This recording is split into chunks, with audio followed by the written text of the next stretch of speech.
Okay देखो ध्यान दो, स्टार्ट करते हैं, ध्यान दो, बाकी बात बाद में। यहाँ पे देखो सब लोग, हाँ स्टार्ट करते हैं। आज तो पूरा थियरी कंटेंट है।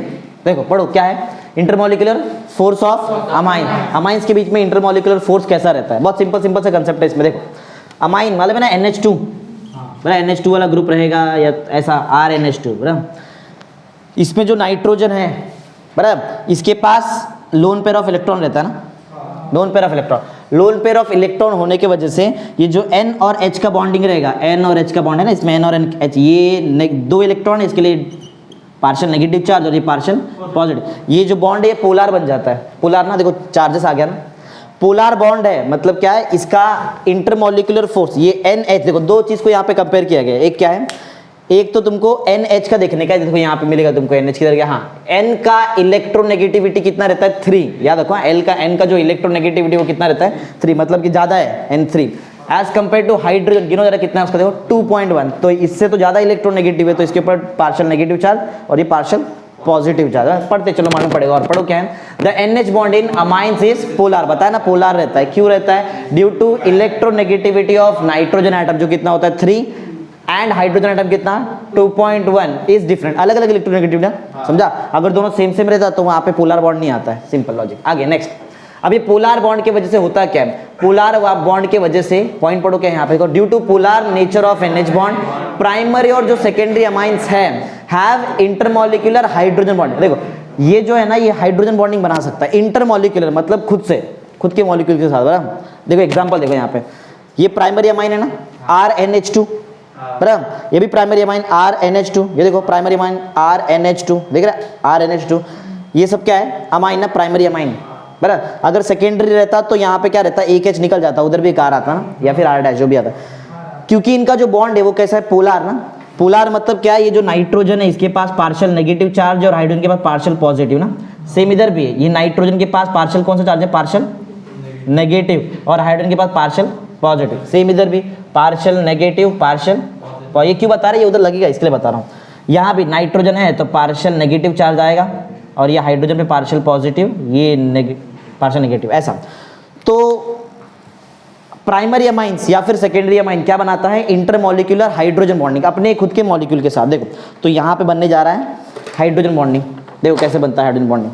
हाइड्रोजन बॉन्डिंग में एक नेगेटिव आएगा एक पॉजिटिव आएगा, ये दिखाई दे रहा है क्या, ये जो मैंने ग्रीन कलर से बनाया ये हाइड्रोजन बॉन्ड है बराबर। एक और देखो, ये भी हाइड्रोजन बॉन्ड है, समझ में आया, समझ में आया किसके बीच में बनाने का, पॉजिटिव और नेगेटिव। नीचे भी ये देखो, ये नाइट्रोजन दिखाई दे रहा है, नाइट्रोजन और हाइड्रोजन के बीच में, समझा पॉइंट क्या हुआ, ये हाइड्रोजन बॉन्डिंग है, intermolecular hydrogen bonding between primary amine. ऐसा ही तुम लोग सेकेंडरी भी कर सकते हैं, समझा, सेकेंडरी अमाइन में भी ऐसा हो सकता है। ये क्यों हो रहा है मालूम है, ये हाइड्रोजन बॉन्डिंग ध्यान दे रहे क्या सब लोग, ये बताओ ये हाइड्रोजन बॉन्डिंग क्यों बन रहा है, क्योंकि दोनों का इलेक्ट्रोनेगेटिविटी अलग अलग है ना, नाइट्रोजन का 3 है और हाइड्रोजन का 2.1 है ना, समझा।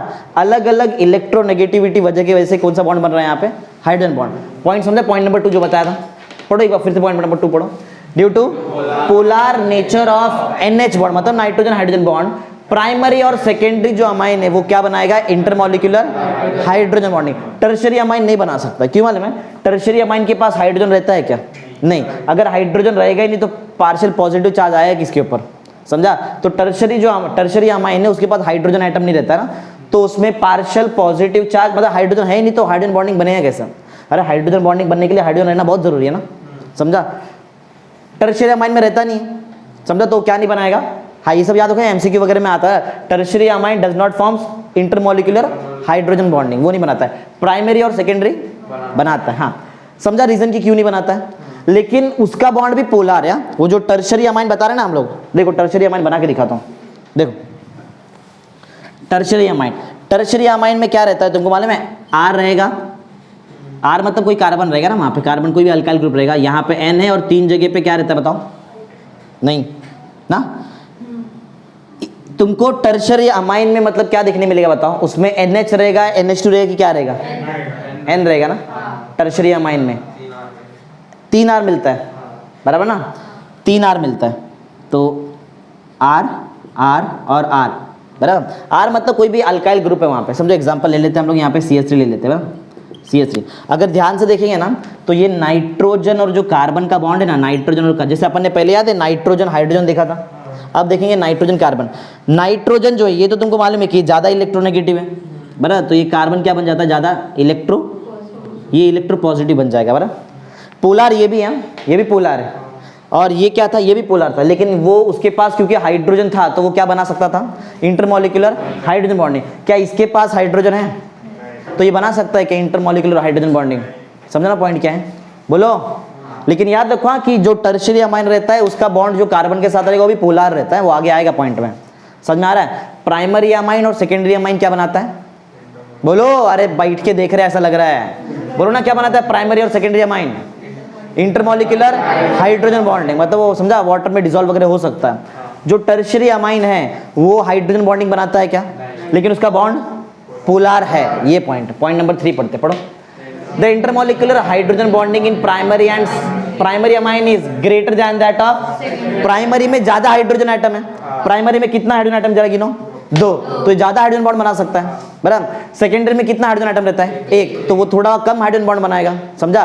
तो ज्यादा कैपेबिलिटी किसके पास है हाइड्रोजन बॉन्ड बनाने का, प्राइमरी। सेकेंडरी के पास कम है, टर्शियरी के पास सबसे कम है बराबर, लेकिन उसका बॉन्ड कैसा रहता है, पोलार वो भी रहता है। आगे पढ़ते कहांगे हम, than that of secondary amine because primary amine have 2 hydrogen. देखा बता ना, primary amine has 2 hydrogen atom for formation of hydrogen bond, और सेकेंडरी अमाइन के पास एक ही हाइड्रोजन एटम रहेगा फॉर्मेशन ऑफ हाइड्रोजन बॉन्ड के लिए। समझा। आगे बढ़ते हैं नेक्स्ट, टर्शियरी के बारे में बता दिया ना। टर्शियरी बताया, ये हाइड्रोजन बॉन्ड तो नहीं बना पाता क्योंकि उसके पास हाइड्रोजन नहीं है, लेकिन उसका बॉन्ड कैसा है, पोलार। चलो पढ़ते हैं। टर्शियरी अमाइन पढ़ो, do not have intermolecular hydrogen bonding as there is no hydrogen atom. समझा, उसके पास हाइड्रोजन बॉन्डिंग नहीं बना सकता है वो। आगे हाँ, हाइड्रोजन एटम किसके पास रहता है, नाइट्रोजन एटम के पास रहता है ना, hydrogen atom on nitrogen of tertiary amine. समझा पॉइंट क्या है कि टर्शियरी अमाइन क्यों हाइड्रोजन बॉन्ड नहीं बना सकता, रीजन बहुत सिंपल है, हाइड्रोजन एटम है ही नहीं उसके पास, सिंपल। आगे, लेकिन बॉन्ड तो पोलार है, बता दिया ना, बॉन्ड तो पोलार है। पढ़ो point number 5, but due to nitrogen carbon polar bond. समझा, पोलार है ना, बता देखो पोलार बॉन्ड होता है। इसके लिए क्या होने वाला है, इसके लिए यहाँ पे जैसे याद है पहले वो क्या था, वो बना था इंटरमॉलिक्यूलर हाइड्रोजन बॉन्ड, यहाँ पे इसके पास रहेगा इंटरमॉलिक्यूलर डाइपोल मोमेंट। समझा, यहाँ पे क्या रहेगा, पॉइंट याद रखो, इस MCQ में आता है। प्राइमरी और सेकेंडरी अमाइन बनाता है इंटरमॉलिक्यूलर हाइड्रोजन बॉन्ड क्योंकि उसके पास हाइड्रोजन एटम है। टर्शियरी अमाइन नहीं बना पाता क्योंकि उसके पास हाइड्रोजन एटम नहीं है, लेकिन उसका बॉन्ड तो पोलार है। बॉन्ड पोलार होने की वजह से उसके अंदर क्या आता है, इंटरमॉलिक्यूलर डाइपोल मोमेंट। सिंपल पढ़ते हैं point number 5, but due to nitrogen carbon polar bond tertiary molecule has intermolecular dipole attractive force, dipole interaction रहता है। समझा पॉइंट, मेन की पॉइंट याद रखो। एक लास्ट, इसमें से अगर देखा जाए द इंटरमॉलिक्यूलर फोर्स सबसे ज्यादा किसमें रहेगा बताओ, प्राइमरी, क्योंकि वो ज्यादा हाइड्रोजन बॉन्ड बनाता है ना, उसका खुद का तो बॉन्ड है लेकिन साथ में हाइड्रोजन बॉन्ड भी है। समझा, तो सबसे ज्यादा स्ट्रॉन्ग बॉन्ड तुमको किसमें देखने मिलेगा, प्राइमरी अमाइन। उससे कम किसमें आएगा, सेकेंडरी, क्योंकि वो भी थोड़ा हाइड्रोजन बॉन्ड बनाता है। अगर ये 2 बनाएगा तो वो एक ही बनाएगा ना, क्योंकि इसके पास 2 हाइड्रोजन, उसके पास एक ही हाइड्रोजन एटम। टर्शियरी अमाइन के पास हाइड्रोजन है ही नहीं, तो ये क्या नहीं, ये नहीं बनाता है। समझा, तो सबसे स्ट्रॉन्ग बॉन्ड किसका रहता है, प्राइमरी, उससे थोड़ा कम सेकेंडरी, सबसे कम टर्शियरी। तो बताओ तीनों में से सबसे ज्यादा बॉइलिंग पॉइंट किसका रहेगा, प्राइमरी। जिसका बॉन्ड तोड़ने के लिए ज्यादा एनर्जी लगा उसका बॉइलिंग पॉइंट ज्यादा रहता है। मालूम है ना पॉइंट क्या है। समझा ये पॉइंट, मैंने तुमको जो 6 पॉइंट बताया याद रहेगा। पहला पॉइंट याद है क्या बताया हम लोगों ने, सबसे पहला पॉइंट देखा यहाँ पे कि वो जो NH बॉन्ड, हम लोग पहली बात तो सिर्फ प्राइमरी अमाइन को देखे। यहाँ पे क्वेश्चन याद है क्या पढ़ रहे हैं हम लोग, इंटरमॉलिक्यूलर फोर्स अमाइंस के बीच में। जब प्राइमरी अमाइन को देखा तो उसमें नाइट्रोजन और हाइड्रोजन का इलेक्ट्रोनेगेटिविटी अलग लगता है, याद भी रखो। नाइट्रोजन कितना होता है 3, हाइड्रोजन का 2.1, देखो लिखा है, देखो यहाँ पे बराबर। इलेक्ट्रोनेगेटिविटी अलग अलग है, इसकी वजह से बॉन्ड तुम्हारा पोलार हो जाता है, और पोलार बॉन्ड है और हाइड्रोजन भी है, तो वो क्या बना सकता है, हाइड्रोजन बॉन्डिंग। समझा, प्राइमरी जो है प्राइमरी अमाइन और सेकेंडरी अमाइन, उनके पास हाइड्रोजन एटम होता है, इसके लिए क्या बनाता है, हाइड्रोजन बॉन्डिंग।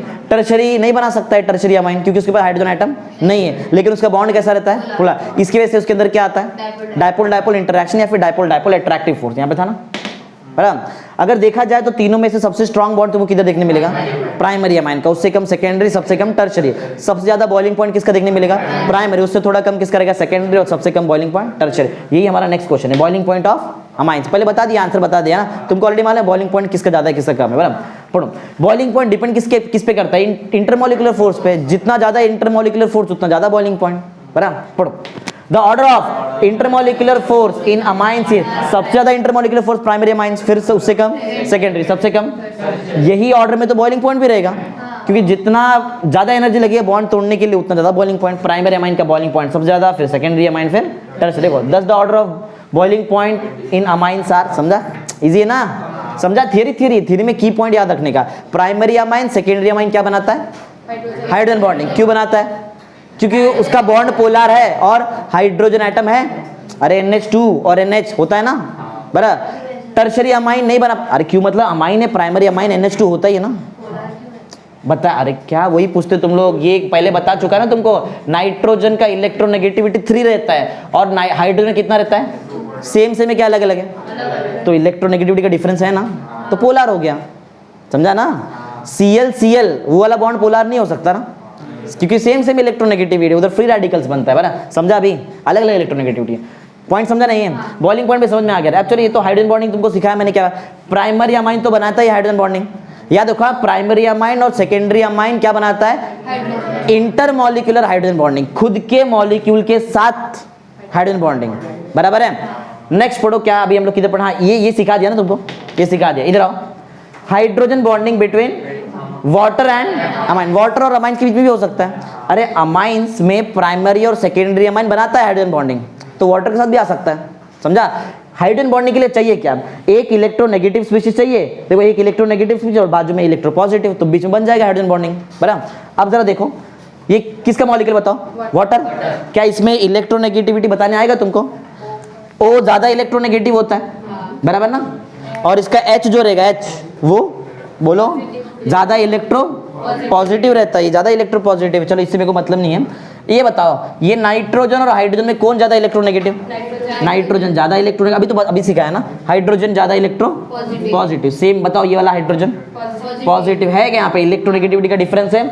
और हाइड्रोजन बॉन्डिंग में हमेशा जो है ना, एक हाइड्रोजन दिखना चाहिए तुमको, देख लो जरा ध्यान से, देखो दिख रहा है ग्रीन वाला हाइड्रोजन बॉन्ड, एक हाइड्रोजन है इसमें, देखो इधर, क्या इधर एक हाइड्रोजन है, होना ही चाहिए, बराबर, नीचे है तभी तो बोलते हैं इसको हाइड्रोजन बॉन्डिंग, समझा? इधर आओ, सेम, क्या इधर हाइड्रोजन बॉन्डिंग बन सकता है?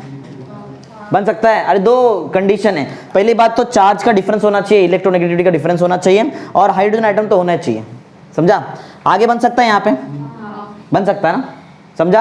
अरे बोलो, ये किसका है बताओ? ये हाइड्रोजन किसके बीच में? अमाइंस और वाटर, और ये किसके बीच में था? अमाइंस और अमाइंस के बीच में, इंटरमॉलिक्यूलर हाइड्रोजन बॉन्डिंग, समझा? आज थियरी याद, ज्यादा कोई डिफिकल्ट नहीं है, पढ़ो। क्या है next question? Physical state of amines, amines का फिजिकल स्टेट, बराबर। देखा जाए तो जो लोअर अमाइंस रहते हैं ना, मतलब प्राइमरी अमाइंस, बराबर, लोअर अमाइंस जो रहेंगे वो तुमको गैस स्टेट में मिलेंगे, जैसे हायर में जाएंगे धीरे धीरे सॉलिड स्टेट पहुंचेंगे, समझा? गैस, लिक्विड, सॉलिड, ऐसा। पढ़ो पहला point, the lower aliphatic amines are gases, बताया ना, गैसेस, समझा? अरे बताया ना तुमको, जो लोअर अमाइंस रहेंगे वो कौन से स्टेट में आएंगे? गैस। उससे थोड़ा हायर गए तो लिक्विड, और हायर स्टेट में गया था सॉलिड। सिंपल है, पढ़ो। The lower aliphatic amines are gas with order, बहुत खराब ऑर्डर, एकदम खराब स्मेल आता है, क्या आता है? फिशी ऑर्डर, बराबर। आगे जो मिडल मेंबर्स है, मिडल मेंबर्स आर लिक्विड, बताया था, और सबसे higher member solid, and the higher members are solid under ordinary temperature and pressure. बहुत इजी पॉइंट है, फिजिकल स्टेट में बहुत इजी है। अगर तुमको लोअर अमाइंस देखना है तो उसका स्टेट क्या रहेगा?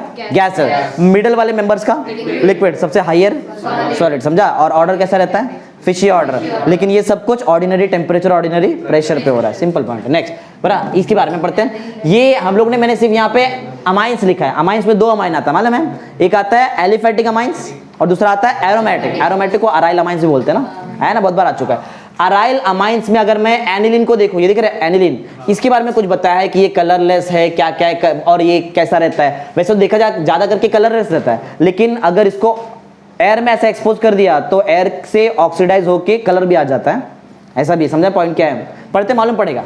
पढ़ो, क्या है? एनिलीन पढ़ो। And other aryl amines are usually colourless, colourless, लेकिन कलर आ सकता है कब?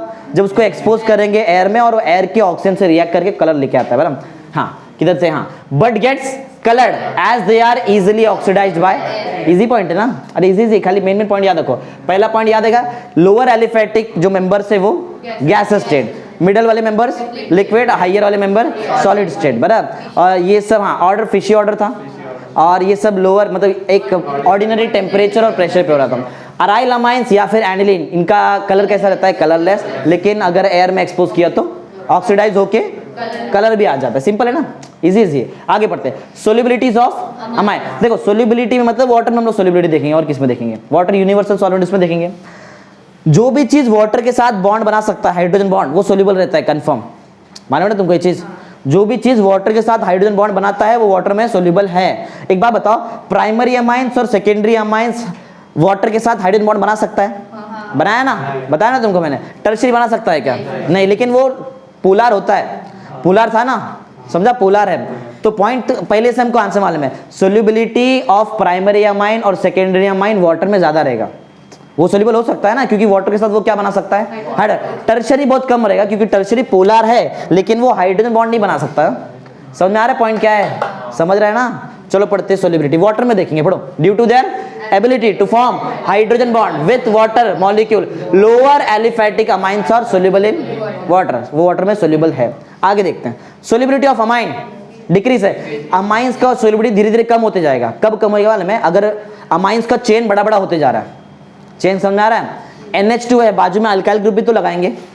अल्काइल ग्रुप ना हाइड्रोफोबिक ग्रुप रहता है। एक दो चीज, एक हाइड्रोफिलिक और एक हाइड्रोफोबिक। हाइड्रोफोबिक मतलब वाटर हीटिंग, मतलब वाटर को हीट करेगा, वाटर में जल्दी डिसॉल्व नहीं होएगा। हाइड्रोफिलिक मतलब वाटर लविंग, उसमें वो डिसॉल्व हो जाता है। समझ आ रहा है पॉइंट क्या है? जरा पॉइंट सुनो। लोअर जो भी मेंबर्स थे किसके? अमाइंस के, वो वाटर में सोल्यूबल है। क्यों? क्योंकि क्या बना सकता है वो? हाइड्रोजन बॉन्डिंग बना सकता है वाटर मॉलिक्यूल के साथ। लेकिन जैसे जैसे तुम लोग अमाइंस का हायर मेंबर को लेके आएंगे, अगर उसका चेन को बड़ा करेंगे, तो उस टाइम पे तुम्हारे पास अल्काइल ग्रुप बड़ा होता है ना। अरे NH2 NH तो वैसे ही रहेगा ना, वो थोड़ी बड़ा होएगा। क्या बड़ा होएगा? चेन बड़ा होएगा ना, कार्बन का चेन। वो जो कार्बन का चेन मतलब अल्काइल ग्रुप, वो कैसा ग्रुप रहता है? हमेशा हाइड्रोफोबिक। फोबिक मतलब वाटर को रेजिस्ट करेगा, हमेशा वाटर में जल्दी डिसॉल्व नहीं होएगा। तो हायर जो अमाइंस है उसका सोल्यूबिलिटी वाटर में कम रहेगा कि ज्यादा रहेगा? कम, क्योंकि वाटर हीटिंग है वो ना। अरे समझ में आ रहा है ना? पढ़ो point number 2। Solubility of amine decreases with increase in the molar mass of molar mass of amines, मतलब उसका जो कार्बन चीज है उसका मोलर मास बढ़ेगा ना। एक्चुअल में ये तो NH2 और NH ही था। हाँ, due to increase in the size of, देखो नाम आ गया, हाइड्रोफोबिक अल्काइल। बोला भी हाइड्रोफोबिक कौन है? अल्काइल ग्रुप है। समझा? बोलो। तो बहुत सिंपल पॉइंट है। यहाँ पहले पॉइंट में क्या समझा? लोअर जो अमाइंस है वो वाटर में सोल्यूबल है, क्योंकि वो वाटर के साथ क्या बना सकता है? Hydrogen bond. जो हायर अमाइंस रहेंगे, मतलब जिसका मोलर मास ज्यादा रहेगा, वो बना नहीं सकता हाइड्रोजन बॉन्ड। पहली बात तो अगर समझो बनाया भी, उसमें अल्काइल ग्रुप बड़ा रहेगा। वो कैसा ग्रुप है? हाइड्रोफोबिक है, तो वाटर को हीटिंग है। समझा? वाटर में जल्दी डिसॉल्व नहीं होता है। तो एक मेरे को आंसर दो, लोअर मेंबर अमाइंस का और हायर मेंबर अमाइंस में, दोनों में से ज्यादा सोल्यूबल कौन है वाटर में? लोअर, क्योंकि वो बनाता है हाइड्रोजन बॉन्ड। समझा? हायर भी बना सकता है, कोई प्रॉब्लम नहीं है। प्राइमरी सेकेंडरी बनाता है ना, हाइड्रोजन बॉन्डिंग बनाता है। लेकिन यहाँ पे प्रॉब्लम क्या आता है? हाइड्रोफोबिक ग्रुप जो उसके साथ में, वो प्रॉब्लम। बराबर? हाँ, नेक्स्ट ये समझा एलिफैटिक का। अब एरोमेटिक में आओ। एरोमेटिक, हाँ, ये भी ऑलमोस्ट देखा जाए तो ये इनसोल्यूबल इन वाटर है। मोस्टली क्या है? इनसोल्यूबल इन वाटर, क्योंकि सोचो ना 6 ऐसा चेन है ना एरोमेटिक, 6 कार्बन आ जाता है। समझा? आगे पढ़ो क्या है? Aromatic amines are aromatic amines, और दूसरा क्या है? हायर। ये तो पढ़ लिया ना, हायर एलिफैटिक। हाँ, amines are insoluble in water. समझा? Insoluble in water. याद रहेगा 3 पॉइंट क्या बताया मैं तुमको? पहला पॉइंट बहुत थियरी एकदम इजी से की पॉइंट में याद रखो, जो लोअर एलिफैटिक मेंबर्स है वो वाटर में सोल्यूबल है। रीजन तुमको मालूम है, क्योंकि क्या बनाता है? Hydrogen bond. जो हायर अमाइंस है, हायर अमाइंस वो भी बनाएगा, लेकिन साथ में उसके बाद एलिफैट अल्काइल का हाइड्रोफोबिक ग्रुप आ जाता है, जो वाटर को रेजिस्ट करता है, और इसके लिए वाटर में इनसोल्यूबल ना, मतलब ऑलमोस्ट सोल्यूबल नहीं रहेगा। समझा पॉइंट क्या है? अरे बोलो। हाँ, फिर हम लोगों ने पढ़ा पॉइंट नंबर 3, एरोमेटिक रहेगा और हायर एलिफैटिक। हायर एलिफैटिक इधर ही पढ़ा था बराबर। एरोमेटिक जो है अमाइंस, वो सोल्यूबल है कि नहीं? इनसोल्यूबल है, ऑलमोस्ट इनसोल्यूबल इन वाटर। बराबर? चलो अब 3 चीजों कंपेयर करते हैं। देखो, एक है तुम्हारा NH मतलब अमाइन, अमाइन वाला पार्ट है। एक है अल्कोहल OH वाला ग्रुप, और एक है अल्केन। तो बताओ तीनों में से ज्यादा, तुमको शायद नहीं मालूम रहेगा, जो OH रहता है ना, OH अल्कोहलिक ग्रुप, वो ज्यादा इलेक्ट्रोनेगेटिव है एज कंपेयर टू NH वाला। देखो मैं 3 चीजों कंपेयर कर रहा है, किसको? एग्जाम में आ सकता है MCQ में। थियरी वाला पार्ट MCQ में आता है, और पार्ट 2 में बचा क्या? रिएक्शंस और थियरी, यही 2 चीज तुमको मिलेगा। सम तो इधर है ही नहीं। समझा? तो थियरी पे ध्यान दो। समझा? मैं पॉइंट नंबर 4 क्या बता रहा है? मैं 3 चीजों कंपेयर कर रहा है। बोलो कौन कौन है? पहला NH एक है, दूसरा OH है। NH कहाँ से आया? अमाइन से आया। OH कहाँ से आया? अल्कोहल से आया। और तीसरा है अल्केन। बराबर? तीनों में से जो सबसे ज्यादा इलेक्ट्रोनेगेटिव वाला पार्ट है बराबर, ये वो रहता है OH बराबर, दिख रहा है, ये OH वाला जो है वो ज्यादा इलेक्ट्रोनेगेटिव, उसका बॉन्ड ज्यादा पोलर है, किससे, NH से। और हाइड्रोकार्बन ना, अल्केन मतलब हाइड्रोकार्बन, उधर तो पोलैरिटी देखने मिलता ही नहीं है, समझा। तो बताओ तीनों में से सबसे ज्यादा सोल्यूबल वाटर में कौन रहेगा, अल्कोहल, क्योंकि वो ज्यादा बॉन्ड पोलर है, समझा। और OH मतलब हाइड्रोजन बॉन्ड ही बना सकता है बराबर ना, समझ में आ रहा है। OH ज्यादा पोलर है तो ज्यादा डिसॉल्व होएगा वाटर में, उससे कम कौन डिसॉल्व होएगा, अमाइंस, और सबसे कम अल्केन्स। देख लो, अल्कोहल सबसे ज्यादा डिसॉल्व होता है वाटर में, इजीली होता है, फिर कौन होता है, अमाइंस, और सबसे कम कौन होता है, ओके। इजी है, कुछ भी हार्ड वर्ड नहीं पढ़ाया, तो एकदम इजी पॉइंट सिखाया। याद है 4 पॉइंट क्या बताया अपन ने, lower members of amines are soluble in water because they can form hydrogen bond with the water, simple है। फिर higher members of aliphatic amines क्या है, इसके पास क्या होता है, has a hydrophobic alkyl group, hence they are almost insoluble in water, समझा, जल्दी सोल्यूबल नहीं होता ना वहां पे। फिर थर्ड पॉइंट क्या देखा, जो एरोमेटिक अमाइंस है और जो हायर एलिफेटिक अमाइंस है वो ऑलमोस्ट पड़ा है ना यहाँ पे, इनसोल्यूबल। लास्ट में 3 चीजों कंपेयर किया, अल्कोहल, अमाइंस और अल्केन। जो अल्कोहल का OH ग्रुप है वो ज्यादा पोलर है एज कंपेयर टू ये अमाइन वाला ना, अमाइन का NH बराबर, इसके लिए ज्यादा कौन वाटर में डिसॉल्व होता है, अल्कोहल, उससे कम कौन होता है, अमाइन। और ये अल्केन देखा जाए तो ऑलमोस्ट इनसोल्यूबल रहता है ना, अरे हाइड्रोकार्बन थोड़ी इसमें डिसॉल्व होएगा, पेट्रोल डिसॉल्व होता है क्या पानी में, नहीं हो पाता, समझा ऐसा। चलो पढ़ भी लेते हैं, पॉइंट पढ़ो क्या है, सिंस पढ़ो, since NH bond is less polar, कम है ना, कौन ज्यादा पोलर था, OH ज्यादा पोलर था, since NH bond is less polar as compare to OH bond in alcohol, thus the order of solubility of amines, alcohols and alkanes in water as follows, simple है, पहले alcohol फिर amine और सबसे कम alkane, समझा ना सबको, ध्यान दे रहे क्या नितेश, थोड़ा पढ़ ले, समझा पॉइंट बराबर है। हाँ, एक लास्ट है बेसिक नेचर ऑफ अमाइन। अच्छा ये बताओ इतना तक याद है क्या तुमको, क्योंकि थियरी तुमको याद करना पड़ेगा, थियरी में क्या क्या है सुनो। तो सबसे पहला वाला याद है तुमको, जो इधर पढ़ाया था अपन, क्या पढ़ रहे थे यहाँ पे, इंटरमोलिकुलर फोर्स ऑफ अमाइन, बहुत सिंपल था। अमाइंस जो प्राइमरी है और जो सेकेंडरी है वो क्या बना सकता है, हाइड्रोजन बॉन्डिंग। कैसा हाइड्रोजन बॉन्डिंग, इंटरमोलिकुलर बना सकता है और विथ वाटर ही बना सकता है, खुद से भी बना सकता है और वाटर के साथ भी बना सकता है, समझा ना पहला दो। फिर टर्शियरी अमाइन पढ़ा, वो कैसा था, उसके पास हाइड्रोजन एटम तो है ही नहीं, तो पोलर है, लेकिन हाइड्रोजन बॉन्ड है क्या, हाइड्रोजन एटम नहीं है तो वो हाइड्रोजन बॉन्ड नहीं बना पाता, और लेकिन पोलर है, पोलर की वजह से कैसा मोमेंट आता है उसके बाद, डायपोल मोमेंट आता है, डायपोल अट्रैक्टिव फोर्स आ सकता है बराबर। तो इसमें सबसे ज्यादा स्ट्रॉन्ग बॉन्ड किसका रहता है, प्राइमरी, उससे कम और सबसे कम। यही ऑर्डर मेंटेन होता है बॉइलिंग पॉइंट में भी, जिसका बॉन्ड ज्यादा तोड़ने के लिए ज्यादा एनर्जी लगा उसका बॉइलिंग पॉइंट ज्यादा रहेगा। प्राइमरी अमाइंस हाइड्रोजन बॉन्ड भी बनाता है, खुद का ही बॉन्ड रहेगा, तोड़ने ज्यादा टाइम जाएगा, ज्यादा एनर्जी लगेगी बराबर। प्राइमरी अमाइंस का बॉइलिंग पॉइंट ज्यादा, उससे कम, समझ में आया ना। हाँ, फिर बड़ा हाइड्रोजन बॉन्डिंग ये सब बराबर। फिर इधर आए फिजिकल स्टेट याद है, lower member gases state, order fishy order, फिर middle members liquid state, higher members solid state बराबर। फिर उसके बाद यहाँ पे एनिलीन पढ़ा और बाकी जो भी अराइल अमाइंस है उसके बारे में पढ़ा।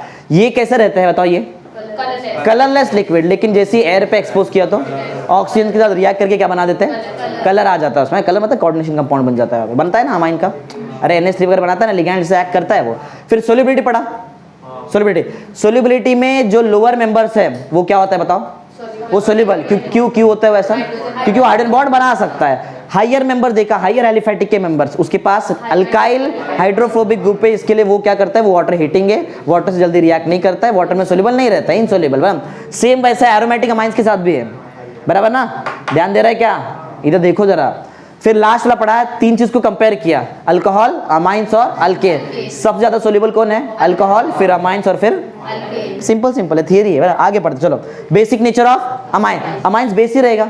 अमाइंस में कैसा होता है, NH2 ग्रुप रहता है ना, NH2 हो सकता है, NH हो सकता है, N हो सकता है, N+ भी हो सकता है, कैसा है बराबर।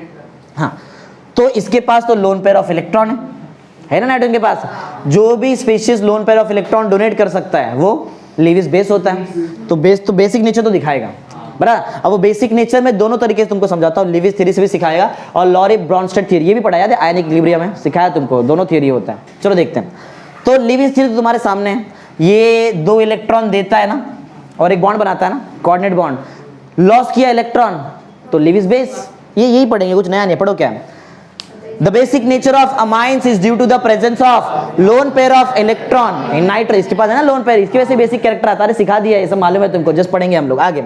ये लोन पेयर के वजह से उसके पास कौन सा कैरेक्टर आ रहा है, बेसिक, और ये दिया तो बेस हो गया ना, बेस हो गया। चलो पढ़ते हैं next. In terms of Lewis theory को देखो, अमाइंस आर बेस, मालूम है क्यों? क्योंकि उसके पास लोन पेयर है और वो उसको डोनेट कर सकता है।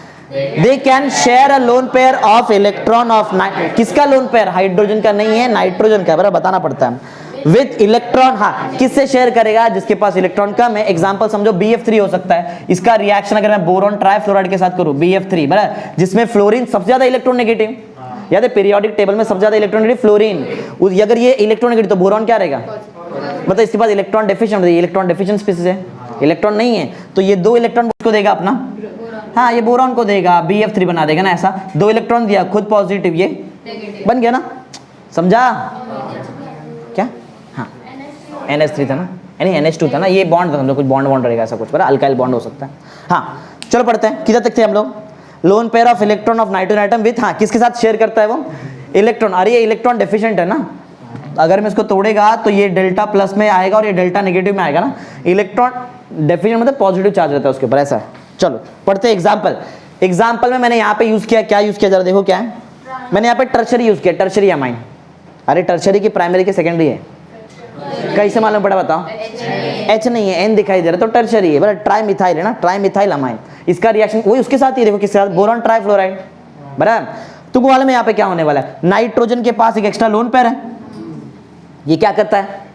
बोरॉन को देगा और बोरॉन के साथ एक बॉन्ड बनाएगा। जब भी बॉन्ड बनाएगा खुद पॉजिटिव हो जाएगा, सामने वाले को क्या करेगा?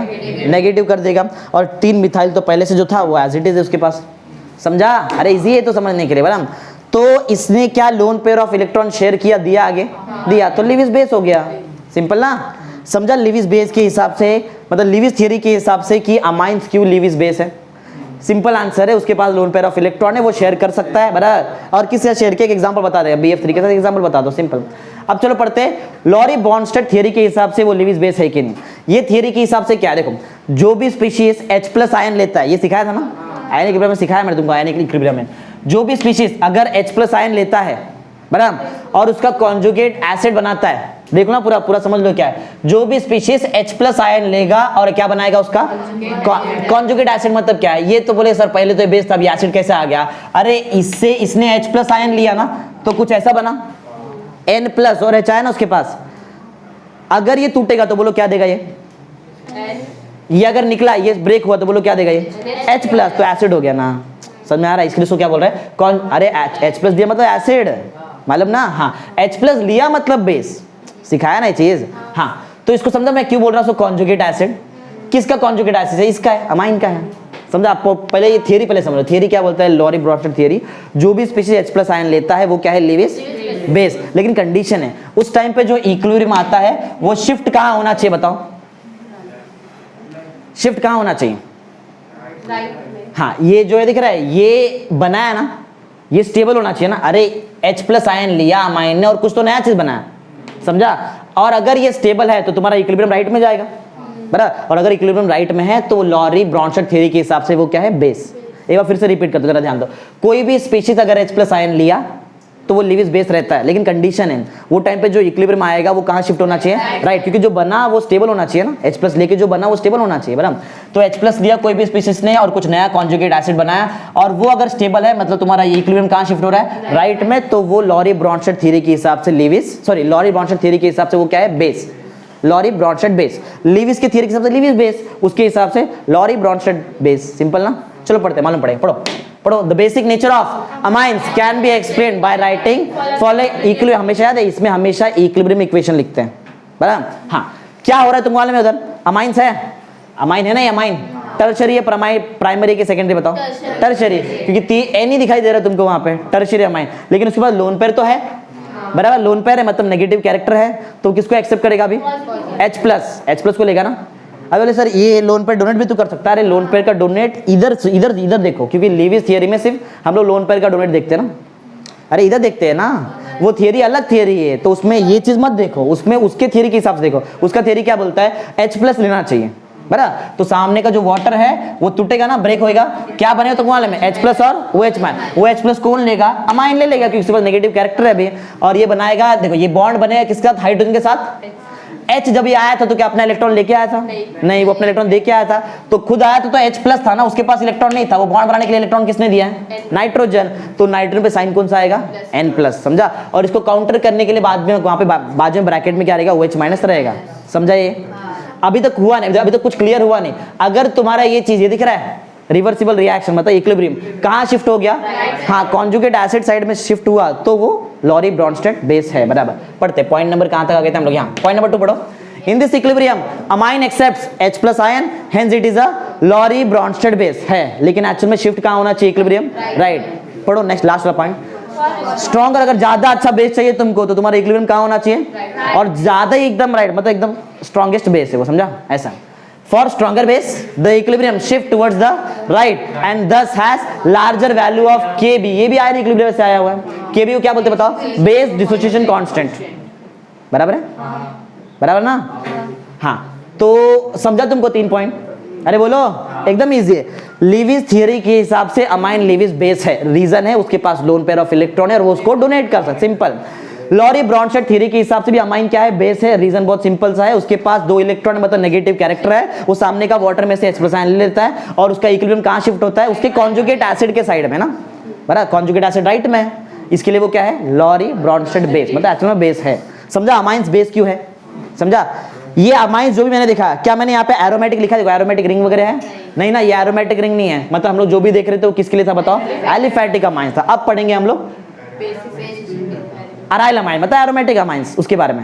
एरोमेटिक में बेंजीन रिंग आएगा, बड़ा इसमें कॉन्जुग ये भी आएगा, कल अपन ने रेजोनेंस किया ना, वो भी यहाँ पे रेजोनेंस के लिए जगह छोड़ा है मैंने यहाँ पे। चलो पढ़ते हैं, पढ़ो। मालूम अभी क्या पढ़ने जा रहे हैं हम लोग? किसका बेसिसिटी बताओ? हाँ, अराइल अमाइंस का बेसिसिटी देखते हैं क्या होता है, बराबर? देखो पढ़ते, एक एक पॉइंट पढ़ते, मालूम पड़ेगा। हाँ, इधर देख लो, ये बताओ ये किसके हिसाब से कर रहे हैं? लॉरी ब्रॉन्स्टेड थियरी है कि लीविस थियरी है? शॉर्टकट देखो, दिख रहा है? वाटर है तो H प्लस आयन लेगा ना वो।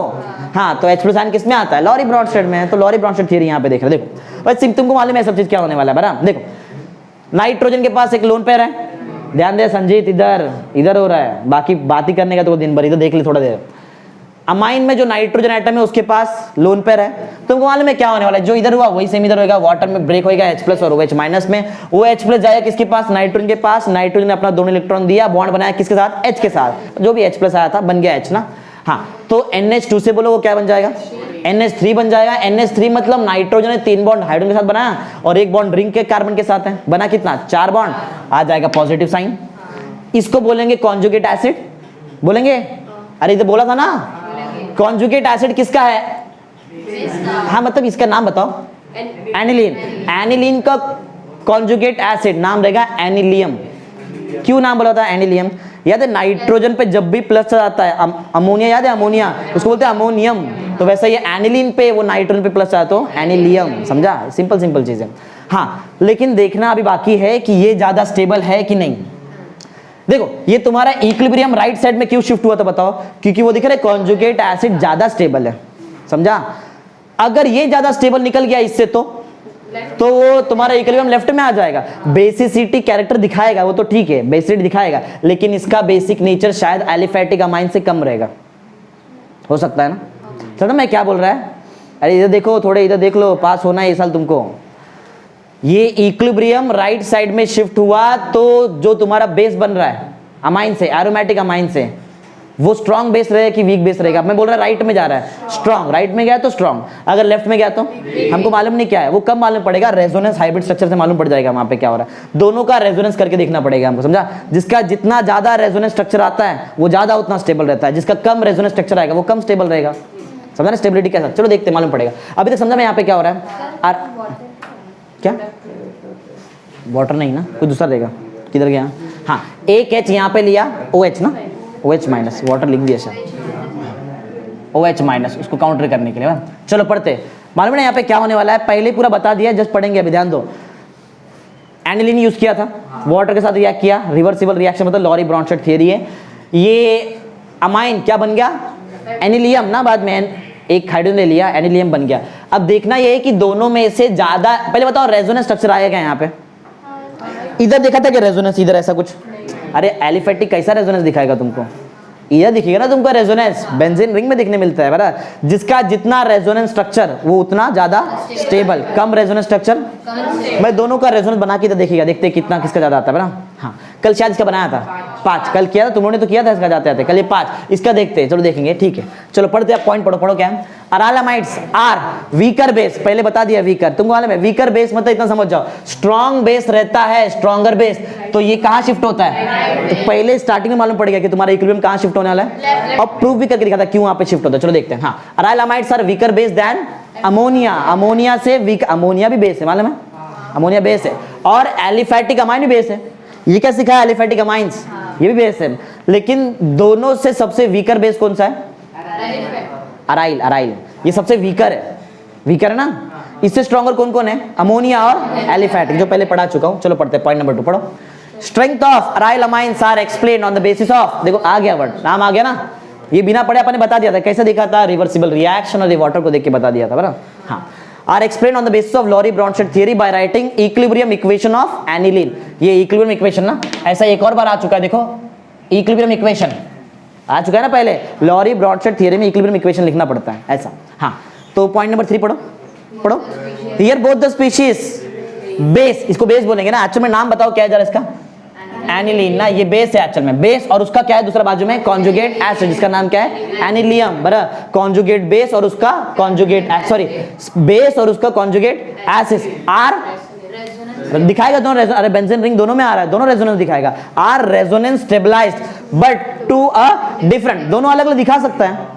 अरे हमको मालूम है कि 5 दिखा, इसके बारे में कुछ मालूम है क्या तुमको, वो कितना भी दिखा सकता है बराबर। चलो देखते हैं, समझा पॉइंट क्या है, ये 3 पॉइंट समझा है। पहला पॉइंट हमने क्या देखा कि जो तुम्हारा अराइल अमाइंस रहता है ये वीकर बेस है as compare to that of ammonia and aliphatic amines बराबर ना। हाँ, फिर सेकंड पॉइंट हमने क्या देखा, ये जो स्ट्रेंथ है अराइल अमाइंस का, इसको हमने एक्सप्लेन किया किसके बेसिस पे, कौन सा थियरी है, लॉरी-ब्रॉन्स्टेड थियरी के हिसाब से, और उसका हम लोगों ने कौन सा इक्वेशन लिखा है, इक्विलिब्रियम इक्वेशन लिखा है बराबर। फिर पॉइंट नंबर 3 में यहाँ पे क्या देखा, जो बेस है, बेस स्पीशीज बेस बराबर, और उसका कॉन्जुगेट एसिड, दोनों के पास क्या है, रेजोनेंट हाइब्रिड स्ट्रक्चर, उसके हिसाब से उनका स्टेबिलिटी भी रहेगा बराबर ना।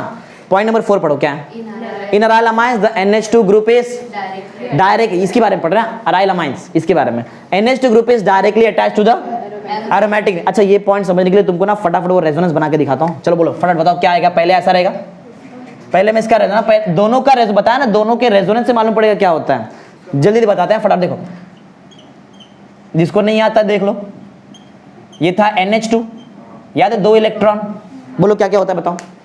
रुको, इसमें ना इसका वो हमको देखना पड़ेगा इसका कि इलेक्ट्रॉन कहाँ पे, ठीक है बराबर, बोलो क्या आएगा बताओ, ये 2 इलेक्ट्रॉन इधर बराबर ना, और ये बॉन्ड टूट जाएगा ना, ये बॉन्ड टूटने का से बोलो क्या होएगा, 2 इलेक्ट्रॉन मिलेगा, 2 इलेक्ट्रॉन आगे वाले कार्बन को मिलेगा ना, ये कार्बन को ना बराबर है, देखा संजीत,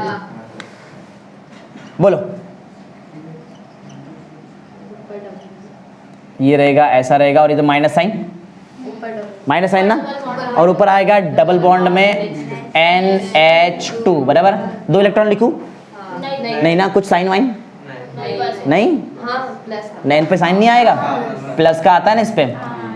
आगे बताओ वापस क्या होने वाला बताओ, ये माइनस साइन क्या करेगा बताओ, माइनस साइन बॉन्ड बनाएगा ना, इधर बॉन्ड बनाएगा, और इसका 2 इलेक्ट्रॉन इधर आता है ना, ऐसा मालूम है ना, तो बोलो क्या हो जाएगा बताओ,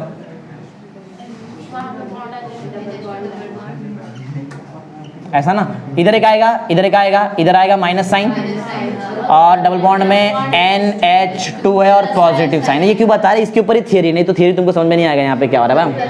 हाँ, माइनस साइन सर्कुलेट हो रहा है ना, अभी देख रिंग में माइनस साइन सर्कुलेट हो रहा है, ध्यान दो, इधर वीडियो लेक्चर में तुम्हारा आवाज बहुत ज्यादा आता है क्योंकि देखते नहीं, खाली बात करते रहते बस अपना। बोलो आगे क्या होगा बताओ, ये इलेक्ट्रॉन से फिर से इधर बॉन्ड बनेगा बराबर ना, और ये बॉन्ड ब्रेक होकर इलेक्ट्रॉन इसको ना ऐसा, उसको नीचे बना रहा मैं, ये देखो इसके नीचे बनाता हूँ, ये रहेगा ना, नहीं ये नहीं रहेगा, इससे माइनस साइन यहाँ पे आ जाएगा, ये एक रहेगा, और बताओ और क्या रहेगा, इधर भी एक रहेगा, डबल बॉन्ड में NH2 प्लस बराबर ना। हाँ, एक लास्ट स्टेप ना, एक लास्ट स्टेप मालूम है इसमें क्या होने वाला है, वो 2 इलेक्ट्रॉन यूज होएगा इधर बॉन्ड बनाने के लिए, और ये टूट के इलेक्ट्रॉन ऊपर रिटर्न फिर चला जाएगा ना नाइट्रोजन के पास लोन पेयर, तो यहाँ पे क्या आ जाएगा, ऐसा ना, इधर सिंगल बॉन्ड NH2 और उसके पास रिटर्न अपना लोन पेयर, बराबर ना। कितना रेजोनेंस स्ट्रक्चर बताओ, रेजोनेंस हाइब्रिड स्ट्रक्चर कितना है, 5 है, बराबर। दूसरा बाकी है, दूसरे के लिए लास्ट वाला 5th वाला पॉइंट यहाँ पे है, बराबर। पढ़ो पॉइंट नंबर 4 पढ़ो, अब तुमको क्लियर वहां से समझेगा। एक बात बताओ, यहाँ पे प्रोटॉन ट्रांसफर हुआ है रिंग में कि इलेक्ट्रॉन ट्रांसफर हुआ है? इलेक्ट्रॉन, प्रोटॉन नहीं है ना, समझो, प्रोटॉन नहीं है। पढ़ो पॉइंट नंबर 4 पढ़ो। In aryl amine the NH2 group is directly attached to aromatic ring, ये तो क्लियर है बराबर। जो लोन पेयर है नाइट्रोजन का वो यूटिलाइज हुआ है ना डबल बॉन्ड बनाने के लिए। The lone pair of electron of nitrogen is conjugated to aromatic ring and is less available for protonation. समझा? प्रोटोनेशन हो सकता है क्या यहाँ पे? अरे नेगेटिव चार्ज है, प्रोटोनेशन नहीं हो सकता यहाँ पे ना, समझा? अरे पॉजिटिव चार्ज थोड़ी हो रहा है यहाँ पे, वो थोड़ी सर्कुलेट हो रहा है, नेगेटिव चार्ज सर्कुलेट हो रहा है। हाँ, aniline is resonance stabilised by 5 resonance structure, 5 resonance structure है इसके पास, समझा? तो इसके पास 5 रेजोनेंस स्ट्रक्चर है। चलो एक और देख लेते हैं, ये एनिलीन का था, ये किसका था? एनिलीन का था, बराबर, ये एनिलीन का है। एक और देखना पड़ेगा हमको, कौन सा? ये पहला समझो रिएक्शन है, इस यहाँ पे सेकेंड और ये थर्ड। बोलो तीसरा कौन है वो? एनिलियम ना। हाँ, जरा बताओ कि कैसे होगा यहाँ पे एनिलियम में। अगर मैं एनिलियम का बनाऊं तो देखो, ये एक स्ट्रक्चर एनिलियम का, ऐसा सोच के रखो यहाँ पे क्या हो सकता है तुम्हारे हिसाब से। यहाँ पे NH3 है और खुद प्लस है, सोचो क्या होएगा? बॉन्ड फॉर्म चाहिए ना, और बॉन्ड ब्रेक भी चाहिए। बोलो क्या होएगा फिर, कैसे होने वाला है यहाँ पे? ये बॉन्ड ब्रेक हुआ तो क्या होएगा? 2 इलेक्ट्रॉन मिलेगा, किसको मिलेगा? ये आ गया लेकर कार्बन। और बताओ, ये बॉन्ड ब्रेक किया, बॉन्ड फॉर्म ऊपर कैसे ब्रेक करेंगे? ऊपर डबल बॉन्ड है ही नहीं, ब्रेक करने के डबल बॉन्ड चाहिए। डबल बॉन्ड ब्रेक होता है ना हमेशा, देखो ना, डबल बॉन्ड ब्रेक होता है। तो बताओ क्या करूं? एक बॉन्ड ब्रेक तुमने बता दिया, चलो ये बॉन्ड ब्रेक हुआ, इससे 2 इलेक्ट्रॉन इधर मिला, बॉन्ड ब्रेक किया, बॉन्ड फॉर्म बताओ, बॉन्ड फॉर्म बताओ। एक्चुअली में देखा जाए ना, ये बॉन्ड टूटता है, इधर इलेक्ट्रॉन मिलता है, वही इलेक्ट्रॉन बॉन्ड भी बनाता है ना, मालूम है क्या? अरे ये जब टूटेगा तो इधर माइनस साइन आएगा ना, और यही माइनस साइन क्या करेगा? बॉन्ड बनाएगा। तो क्या मैं डायरेक्ट ऐसा लिखूं क्या? जरा ध्यान दो, देखो बहुत इंपॉर्टेंट चीज बता दिया तुमको, ये डायरेक्ट ऐसा करूं? समझा क्या? 2 स्टेप हो गया उसमें, 2 स्टेप, बॉन्ड बना भी दिया, फॉर्म भी कर, मतलब तोड़ भी दिया और बना भी दिया। देखो ये ब्रेक हुआ, इधर माइनस साइन आया, वो माइनस साइन यूटिलाइज करके वो 2 इलेक्ट्रॉन कहाँ आगे बॉन्ड बनाने के लिए, 2 स्टेप डायरेक्ट चलेगा, हो गया ना। ऐसा एक बॉन्ड में हुआ, आगे भी ऐसा ही होएगा। सोचो दिमाग लगाओ जरा, ये बॉन्ड टूटा, माइनस साइन आया, इधर डबल बॉन्ड बन गया, इधर डबल बॉन्ड और नीचे डबल बॉन्ड, और यहाँ पे एक हाइड्रोजन भी है, 5-5 बॉन्ड कैसे बनाएगा कार्बन? तो उस टाइम पे ये भी, इसको भी तोड़ना पड़ेगा डायरेक्ट। समझ गए क्या? समझ गए? डायरेक्ट एक ही स्टेप, बराबर। तो बताओ इससे क्या होने वाला, बताओ? ज्यादा कुछ नहीं है, सिर्फ तुम्हारा बॉन्ड जो है वो शिफ्ट हो जाएगा आगे ना। अरे बॉन्ड शिफ्ट हो रहा है, देखो, और कुछ नहीं। यहाँ पे NH3 प्लस है, उसमें कुछ चेंज हुआ ही नहीं, बॉन्ड यहाँ आ गया, इधर आ गया, इधर। बताओ कितना रेजोनेंस हाइब्रिड स्ट्रक्चर? 2। दोनों में से ज्यादा स्टेबल कौन? एनिलीन। तो तुम्हारा इक्विलिब्रियम राइट में गया कि लेफ्ट में आ गया रिटर्न? अरे एनिलीन इधर है ना, इसके पास जितना ज्यादा स्ट्रक्चर है उतना ज्यादा स्टेबल, जहां स्टेबिलिटी रहता है वहां पे इक्विलिब्रियम जाता है ना, तो ये इक्विलिब्रियम लेफ्ट में जाएगा। जाना कहाँ चाहिए था? बेस के लिए, प्रॉपर राइट। तो ये उतना स्ट्रॉन्ग बेस है क्या? ये वीक बेस, समझा? वीक बेस कैसा? सब प्रूफ करके दिखाया तुमको। पढ़ो point number 5। Anilium ion obtained by accepting a proton does not have a lone, है ही नहीं लोन पेयर इलेक्ट्रॉन, अगर रहता तो अंदर रिंग में भेजता वो घुमाने के लिए ना, था ही नहीं उसके पास।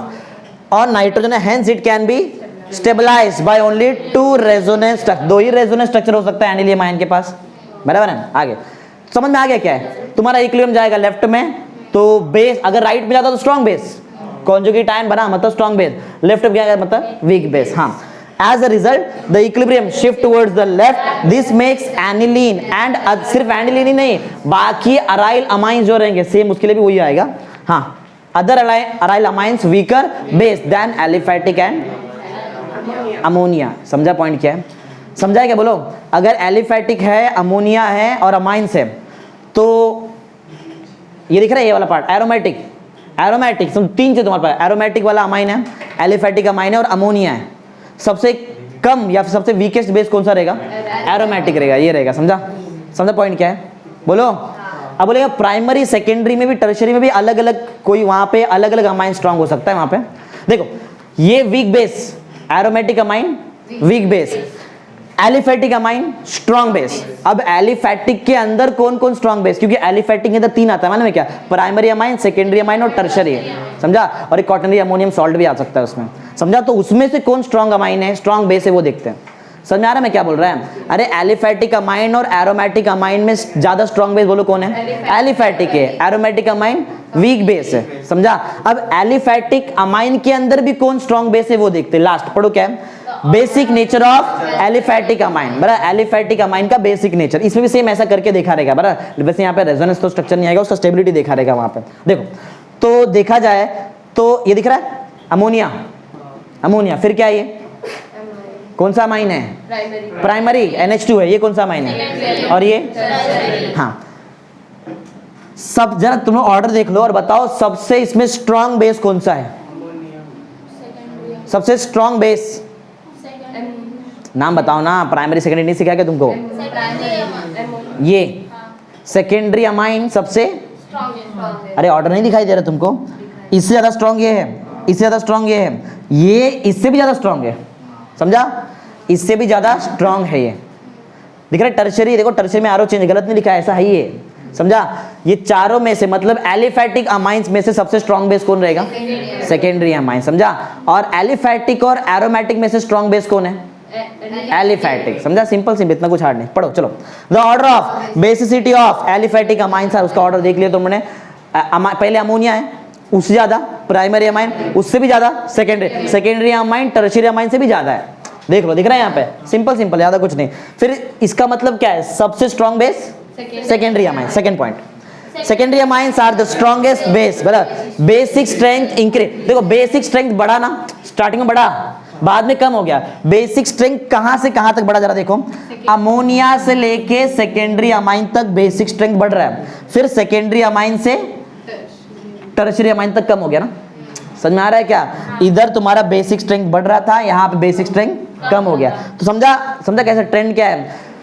अमोनिया से लेके सेकेंडरी अमाइन तक बेसिक स्ट्रेंथ बढ़ रहा है, देखो साइन देखो, और सेकेंडरी अमाइन के बाद टर्शियरी तक कम हो जाता है। पढ़ो वही पॉइंट, कहां तक? इधर से basic, basic strength increases as we move from ammonia to secondary amine ना, ये सेकेंडरी अमाइन है, and then decreases from secondary amine to tertiary amine. Easy है, जो डायग्राम में देखो जिसमें जो दिखा है वही तो लिखा है मैंने, कुछ नया चीज नहीं।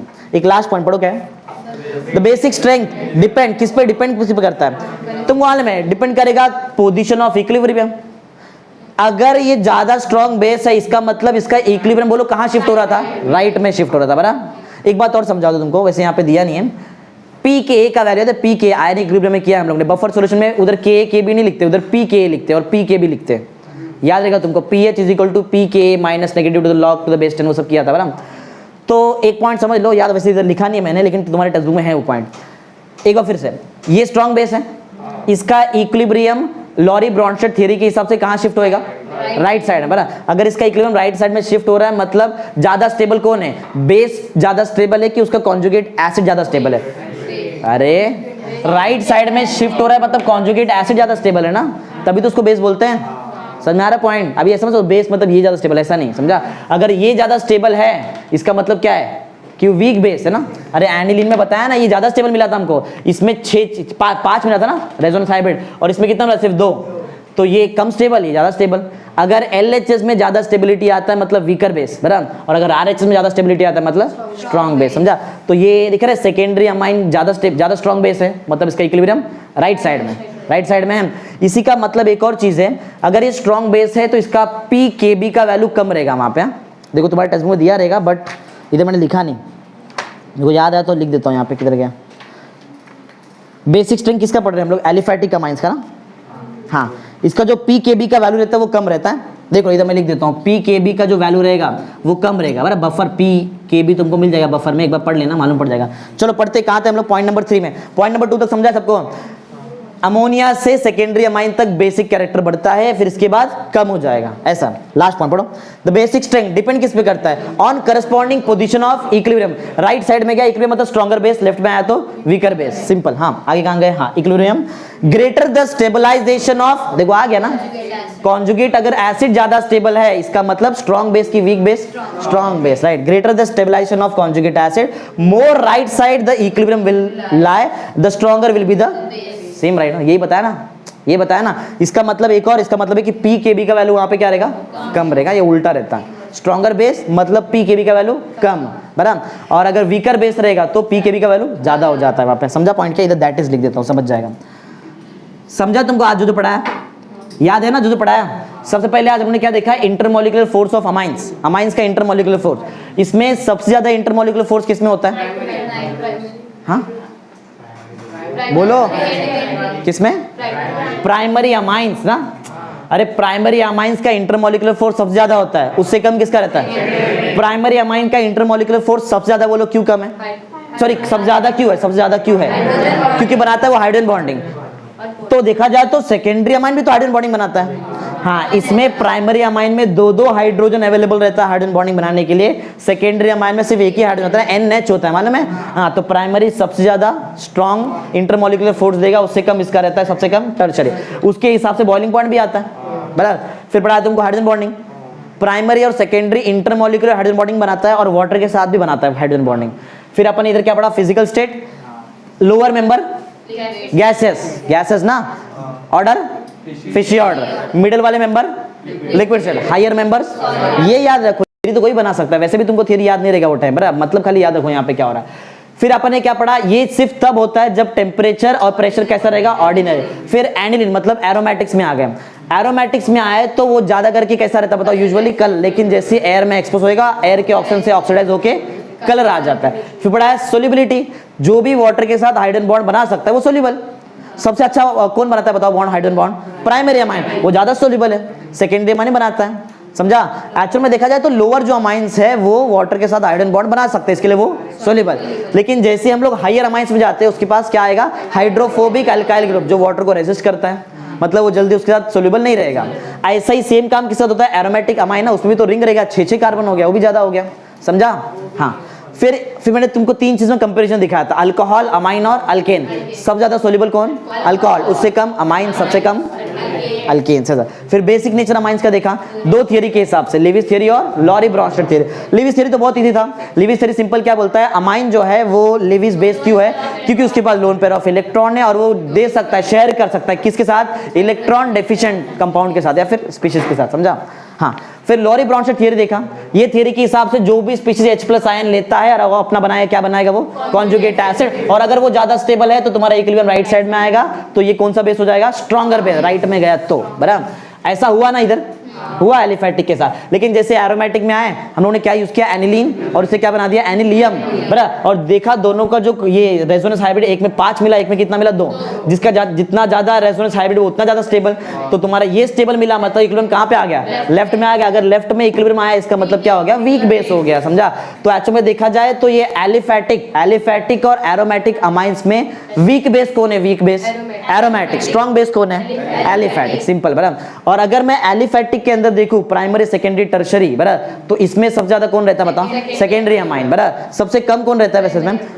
हाँ ये देख रहे, अमोनिया भी तो है यहाँ पे, अमोनिया भी है ना, अमोनिया भी है, बराबर। तो सब, लेकिन वैसे सबसे ज्यादा देखो, हाँ कम को यहाँ बताया नहीं, क्योंकि देखो यहाँ पे ऑर्डर ऐसा और इधर भी ऑर्डर ऐसा है, बराबर, थोड़ा चेंज हो सकता है। सबसे स्ट्रॉन्ग याद रखो, सबसे स्ट्रॉन्ग बेस सेकेंडरी अमाइन, समझा?